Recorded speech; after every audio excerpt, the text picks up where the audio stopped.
Belum lagi cerita tentang menara berkembar Petronas. Lambang cinta dia pada Siti Hasmah tu huruf H tu sebenarnya. Itu ramai orang tak faham.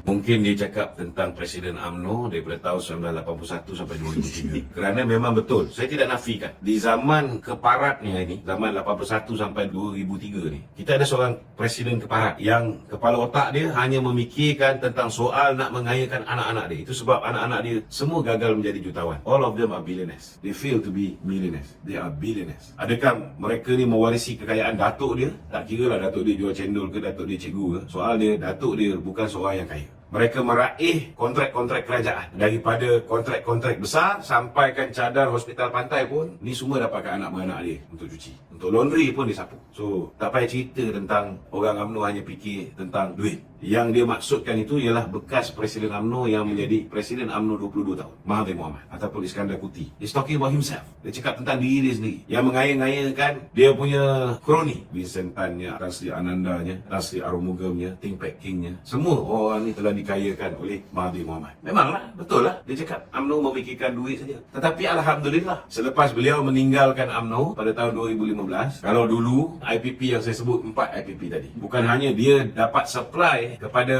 TMB dengan harga elektrik ni 8 sen lebih mahal daripada harga yang dibekalkan oleh TMB sendiri, tetapi 4 kroni Mahathir ni, Syed Mohtar Al-Bukhari Malakov, begitu juga dengan YTL, begitu juga dengan Tanjung Holding milik Ananda Krishna, begitu juga dengan Genting Sanian milik Lim Gotong dulu. 4 kroni Mahathir ni sudahlah dia supply dengan harga yang 8 sen lebih tinggi daripada apa yang disupply oleh TNB. Mereka menikmati subsidi gas sepanjang tempoh 21 tahun itu sebanyak 155 bilion. Cuba bayangkan 4 syarikat ni menikmati subsidi gas 155 bilion. Sedangkan zaman Datuk Seri Najib 2014 tu 32 juta rakyat Malaysia ni menikmati subsidi RON95, diesel dan LPG. 3 barang ni nilai dia hanya 22.34 bilion. Itu pun Datuk Seri Najib tarik balik. Kerana 70% pergi kepada the M40 dan the top 20. Itu sebabnya Mahathir marah. Kerana UMNO, khususnya Presiden UMNO zaman Mahathir memerintah, mengayakan anak dan kroni. Belum lagi cerita tentang menara berkembar Petronas. Lambang cinta dia pada Siti Hasmah tu huruf H tu sebenarnya. Itu ramai orang tak faham. Dua-duanya Siti Hasmah yang menentukan siapa. Satu bagi kat kawan dia Jepun, satu bagi kat kawan dia Korea. Dari segi furniture dalam tu, anak dia. Marble, anak dia.